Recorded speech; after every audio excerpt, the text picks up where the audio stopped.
Pada episode yang lalu, kita sudah belajar tentang cara kerja senjata nuklir. Hanya segelintir negara yang mampu membuat dan memiliki senjata nuklir. Pertanyaannya sekarang, bisakah negara kita Indonesia membuat senjata nuklir? Sekarang, mari kita berhayal. Kita berandai-andai, tahun 2024 nanti, Indonesia memiliki presiden baru. Dan Presiden Indonesia ke-8 tersebut adalah manusia sejenis Admiral Jenderal Aladdin. Dia berambisi membuat senjata nuklir untuk menyerang Israel. Untuk menjaga perdamaian dunia. We are 2 months away from enriching weapons-grade uranium to be used for peaceful purposes. Maka dikumpulkanlah segala ahli dari ahlinya ahli untuk membuat senjata nuklir. Tantangan pertama adalah mendapatkan bahan bakunya. Kita membutuhkan uranium. Di Indonesia belum ada penambangan uranium dan tidak banyak deposit uranium di Indonesia. Berdasar peta deposit uranium di dunia, Indonesia tidak termasuk negara yang memiliki deposit uranium dalam jumlah banyak. Badan Tenaga Atom Nasional sudah melakukan pemetaan dan mendapati terdapat deposit uranium di wilayah Bangka Belitung, Kalimantan, dan Sulawesi. Namun, sampai saat ini belum dilakukan penambangan. Untuk melakukan penambangan, dibutuhkan investasi yang sangat besar dan waktu yang lama. Juga belum dipastikan apakah kandungan uranium di wilayah Indonesia tersebut cukup ekonomis untuk ditambang. Selain itu, Indonesia sama sekali belum memiliki pengalaman dan teknologi penambangan uranium. Langkah yang paling cepat adalah membeli bahan mentahnya. Kita beli saja uranium dari supplier terbesar di dunia, Kazakhstan, the greatest country in the world. Tambang uranium Kazatomprom di Kazakhstan adalah supplier uranium terbesar di dunia. Uranium dijual dalam bentuk seperti tepung berwarna kuning yang disebut sebagai yellow cake. Namun, meskipun bahannya ada, membeli uranium merupakan tantangan tersendiri.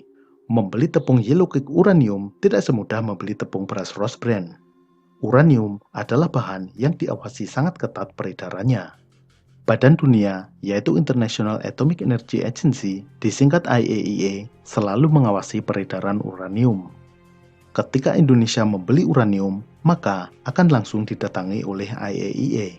Lembaga ini berisi orang-orang yang keponya setengah mati, jauh melebihi keponya follower Lambe Turah, selalu ingin tahu urusan orang lain.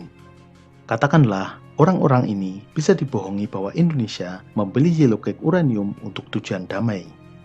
Memiliki yellow cake uranium baru langkah kecil dari jalan panjang membuat bom nuklir. Ini tidak semudah membuat petasan yang tinggal dibungkus tabung dan diberi sumbu. Uranium dalam bentuk yellow cake terdiri dari 2 isotop uranium, yaitu uranium-238 dan uranium-235. Isotop uranium yang dapat digunakan sebagai senjata nuklir adalah uranium-235. Sayangnya, kadar uranium-235 ini sangat kecil, hanya 0,7%. Sisanya, sebanyak 99,3% adalah uranium-238. Senjata nuklir umumnya membutuhkan setidaknya 50 kg uranium-235. Untuk kepentingan pengujian dan cadangan, mungkin dibutuhkan 150 kg. Dengan kandungan hanya 0,7%, maka kita harus membeli yellow cake sebanyak 20 ton. Harga yellow cake per kilogram sekitar $120 atau 1,7 juta rupiah. Membeli 20 ton harus siap dana 33 miliar. Mungkin tidak masalah soal harga. Setelah mendapatkan pupuk uranium, tantangan berikutnya adalah mengekstrak uranium-235 yang kadarnya hanya 0,7%. Uranium-235 dan uranium-238 adalah isotop. Keduanya memiliki sifat kimia yang sama, jadi tidak bisa dipisahkan secara kimia. Yang membedakan keduanya adalah massa atau beratnya. Untuk itu, cara memisahkannya dilakukan dengan cara diputar dalam alat pemutar sentrifugal. Gaya sentrifugal akibat putaran akan memisahkan isotop yang lebih berat ke pinggir dan yang lebih ringan berada di tengah. Tetapi material dalam wujud bubuk tidak dapat dipisahkan dengan sentrifugal. Tepung uranium tersebut harus diubah menjadi bentuk gas. Caranya, panaskan uranium, campurkan dengan hidrogen fluoride untuk membentuk uranium tetrafluoride, kemudian panaskan lagi uranium tetrafluoride dan campurkan dengan gas fluorin. Jika caranya benar, insya Allah akan terbentuk gas uranium hexafluoride. Kedengarannya sederhana, tapi percayalah, proses ini membutuhkan teknologi yang rumit dan peralatan yang canggih. Dan mahal. Tidak semudah membuat dalgona coffee. Gas uranium hexafluoride adalah material yang sangat korosif dan berbahaya. Harus ditangani dengan hati-hati. Jauhkan dari jangkauan anak-anak. Setelah punya uranium hexafluoride, saatnya diproses dengan mesin sentrifugal untuk memisahkan isotop uranium-235 dari uranium-238. Proses ini disebut sebagai enrichment atau pengayaan uranium. Mesin gas sentrifugal untuk pengayaan uranium adalah teknologi tinggi yang hanya dikuasai oleh beberapa negara. Sangat sulit untuk membeli mesin ini, apalagi mendapatkan teknologinya. Negara-negara yang menguasai pembuatan mesin sentrifugal ini tergabung dalam organisasi perdagangan yaitu Nuclear Supplier Group. Mereka mengatur ketat ekspor mesin dan komponen mesin tersebut. Apa yang istimewa dari mesin ini? Apa bedanya dengan blender maspion yang sama-sama berputar? Yang membedakannya adalah kemampuannya untuk berputar dengan sangat cepat. Karena untuk memisahkan atom-atom yang perbedaan masanya sangat kecil, dibutuhkan putaran yang sangat cepat. Mesin gas sentrifugal harus dapat berputar dengan kecepatan minimal 90.000 rpm. Itu artinya 1.500 putaran dalam 1 detik. Jika diameter tabung sentrifugal tersebut 20 cm, maka kecepatan linear bagian tabung setara dengan 2000 km per jam, sekitar 2 kali kecepatan suara. Kecepatan putar yang sangat tinggi menimbulkan berbagai tantangan teknis. Bagaimana mencegah motor listrik tidak terbakar?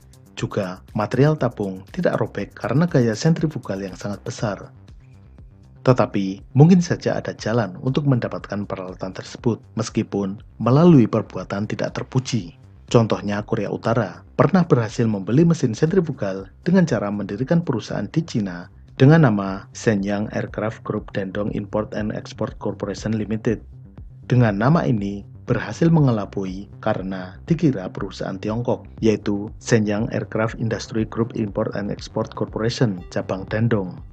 Meskipun terdengar konyol, tetapi ini pernah terjadi.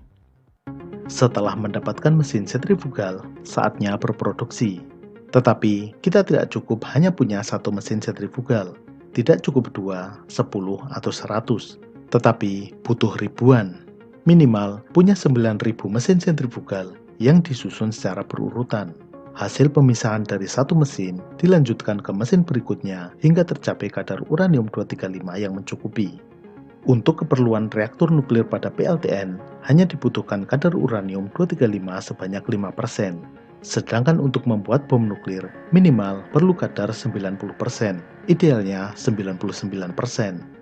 Disinilah orang-orang kepo dari IAEA akan datang lagi. Mereka akan menginspeksi apakah fasilitas pengayaan uranium tersebut mampu menghasilkan senjata nuklir atau tidak. Di sini, kita tidak lagi bisa menyembunyikan, dan saatnya menikmati berbagai sanksi dunia sebagaimana Iran dan Korea Utara. Proses pengayaan uranium bukan proses yang berlangsung beberapa menit atau beberapa jam, tetapi proses ini berlangsung berbulan-bulan. Bahkan, jika jumlah mesin sentrifugalnya sedikit, bisa berlangsung beberapa tahun. Untuk itu, fasilitas pengayaan uranium perlu suplai listrik yang stabil, agar tidak ada kejadian konyol proses berhenti dan harus diulang karena mati lampu. Maka, pembangkit listrik tersendiri harus dibangun.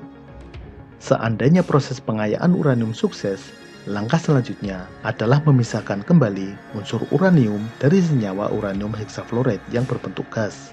Proses ini menggunakan proses kimia yang melibatkan air, asam hidrofluorik, magnesium, dan bahan lain. Prosesnya terdiri dari beberapa langkah yang sama rumitnya dengan pembuatan uranium hexafluoride. Hasil dari proses ini adalah logam uranium berbentuk padat. Setelah itu, logam uranium tersebut diproses dengan mesin perkakas untuk mendapatkan bentuk yang diinginkan. Proses pengerjaan ini juga harus perlahan-lahan. Jika terlalu kuat, bisa terjadi reaksi yang menimbulkan ledakan. Memang bukan ledakan nuklir secara penuh, namun ledakan itu cukup untuk menghancurkan bangunan dan menimbulkan radiasi berbahaya. Langkah selanjutnya adalah memikirkan desain bom nuklir. Desain paling sederhana adalah jenis gun type atau tipe tembak seperti bom atau little boy. Tipe ini lebih sederhana dan lebih besar peluang berhasilnya. Namun, tipe ini tidak efisien dan bobotnya relatif berat. tidak sesuai dipasangkan pada rudal balistik. Jika ingin senjata nuklir tersebut dapat digunakan sebagai hulu ledak rudal balistik atau rudal jelajah, desainnya harus memakai tipe implosion. Tipe ini lebih sulit untuk dibuat. Bola uranium dikelilingi oleh bagian-bagian yang disusun membentuk cangkang yang mengelilingi uranium. Untuk meledakkan bom nuklir, bagian-bagian peledak itu harus meledak pada saat yang benar-benar bersamaan. Tidak boleh ada jeda sedikit pun.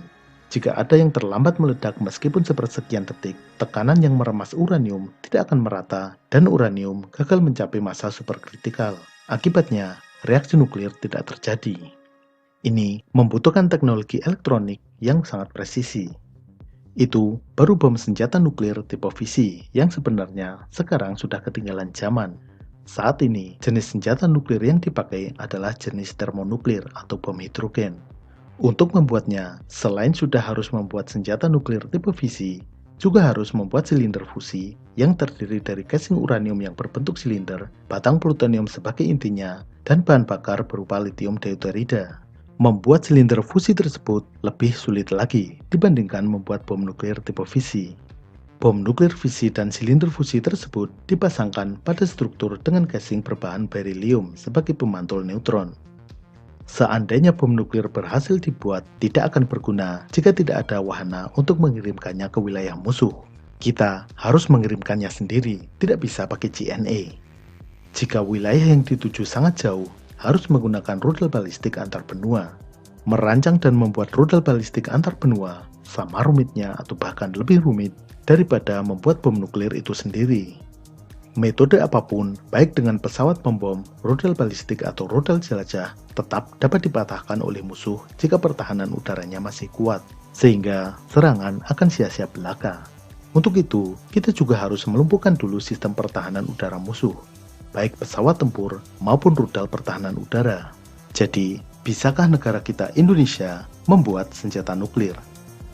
Silahkan masing-masing simpulkan sendiri jawabannya. Pada episode selanjutnya, kita akan melihat ke masa lalu. Mungkin sebagian besar dari kita mengira bahwa persenjataan kerajaan-kerajaan di masa lalu seperti Majapahit, Samudra Pasai, Demak, Mataram, Goa, dan lain-lain hanya sebatas senjata tajam. Padahal kerajaan-kerajaan di Nusantara sudah mengenal senjata api. Kita akan mengulas sejarah senjata api di kerajaan-kerajaan Nusantara. Sampai jumpa.